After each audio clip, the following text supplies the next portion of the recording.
Welcome to my YouTube channel. तो चलो guys, आज की क्लास शुरू करते हैं। जो हमारी चल रही थी क्लास 7 की एनसीईआरटी अध्याय 9। इसमें मैंने आपको कल यहाँ से बताया था क्षेत्रीय सीमांतों से परे कथक नृत्य की कहानी, उसे यहाँ तक कवर कर दिया था। अब यहाँ से आया शास्त्रीय नृत्य क्या है, प्लीज़ इसे अच्छे से देखिए। किस कला रूप को शास्त्रीय माना जाए, इस प्रश्न का उत्तर देना अक्सर बहुत कठिन होता है। क्या हम उस रूप या शैली को शास्त्रीय कहते हैं जिसका विषय धार्मिक हो, अथवा क्या हम उसे शास्त्रीय इसलिए मानते हैं क्योंकि उसके लिए अत्यधिक कौशल की आवश्यकता होती है, जो कई वर्षों के लंबे प्रशिक्षण से ही प्राप्त होता है। अथवा यह शास्त्रीय इसलिए है, मतलब हम इसे शास्त्रीय नृत्य क्यों कहते हैं। जैसे कि अगर इसकी एक वजह यह है कि धार्मिक नृत्य है तो इसे शास्त्रीय नृत्य नहीं कहते, उसके कुछ अलग हैं। आगे देखते हैं। क्योंकि यह निर्धारित नियमों के अनुसार ही प्रदर्शित या वस्तु किया जा सकता है और उसमें विभिन्नताओं को प्रोत्साहन नहीं दिया जाता है। ये ऐसे प्रश्न हैं जिन पर हमें विचार करने की आवश्यकता है। यह भी स्मरणीय है कि बहुत से ऐसे नृत्य रूपों में हैं जिन्हें लोक नृत्य की श्रेणी में रखा गया है। वे विशिष्टताएं पाई जाती हैं जिन्हें शास्त्रीय रूपों का विशिष्ट लक्षण बताया जाता है।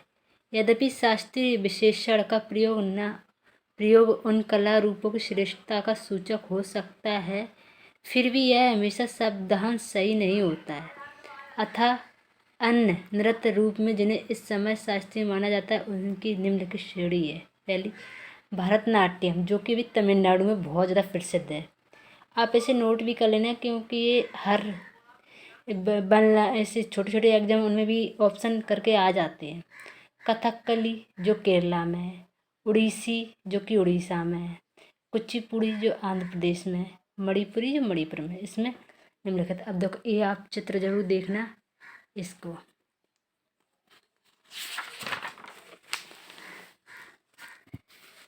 अब क्या है, रक्षकों के लिए चित्रकला, लघु चित्रों की परंपरा। चलो इसे देखते हैं। एक अन्य परंपरा जो कई रीतियों से विकसित हुई है वह थी लघु चित्रों की परंपरा। लघु चित्र कैसे थे, जैसे कि उनमें नाम से पता चलता है छोटे आकार के चित्र होते थे जिन्हें आमतौर पर जल रंगों से कपड़े या कागज पर चित्रित किया जाता है। प्राचीनतम लघु चित्र तालपत्रों पर होते हैं। किस किस पे होते हैं? तालपत्रों पे होते हैं, लकड़ी पर होते हैं, तखिया पर चित्रित किए गए थे। इनमें से सर्वाधिक सुंदर चित्र जो पश्चिमी भारत में पाए गए, जैसे जैन ग्रंथों को सचित्र बनाने के लिए प्रयोग किए गए थे। मुगल बादशाह अकबर, जहांगीर और शाहजहां ने अत्यंत कुशल चित्रकारों को संरक्षण प्रदान किया था।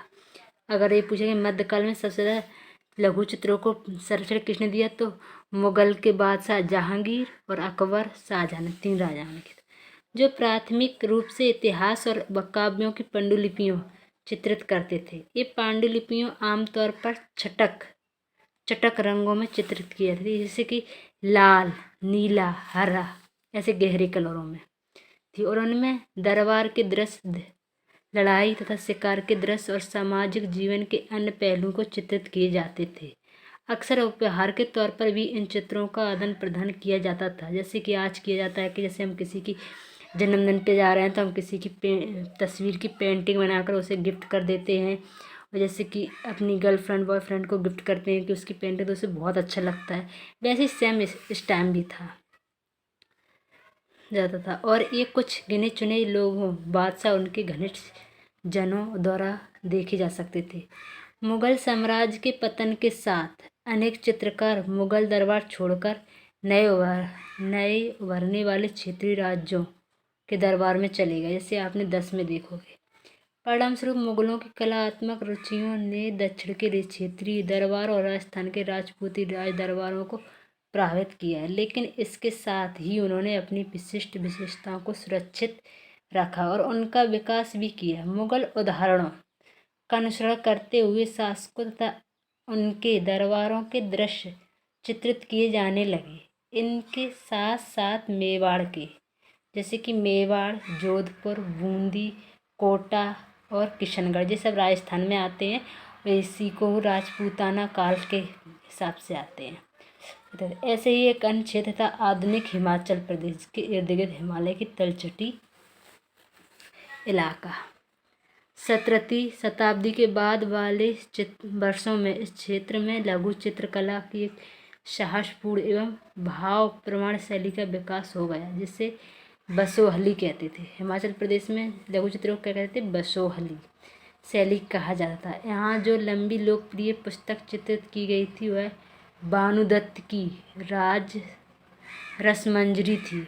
1739 में नादिर शाह के आक्रमण और दिल्ली विजय के परिणामस्वरूप मुगल दरबार मैदानी इलाकों की अनिश्चितताओं से बचने के लिए पहाड़ी क्षेत्रों को पलायन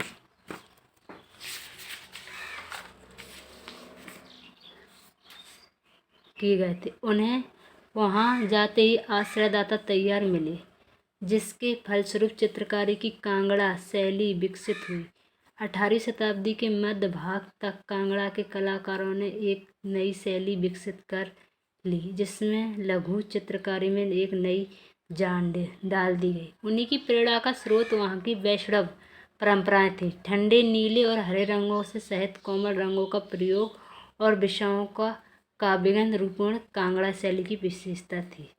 स्मरण रहे कि साधारण स्त्री पुरुष भी बर्तन, दीवारों, कपड़ों, फर्श आदि पर अपनी कलाकृतियाँ चित्रित करते थे, जैसे कि कुम्हार करते हैं आज के ज़माने में। वैसे ही कला के इन नमूनों में से कुछ ही बच पाते थे।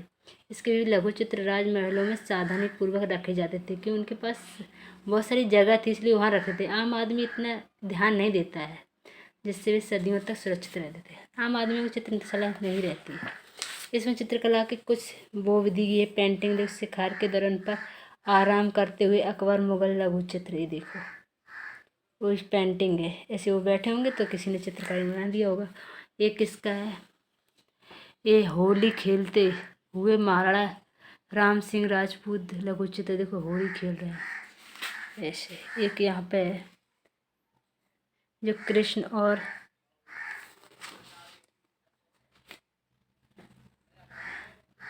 राधा और उनकी सखियाँ पहाड़ी के लघु चित्रों में होती है इस तरह से।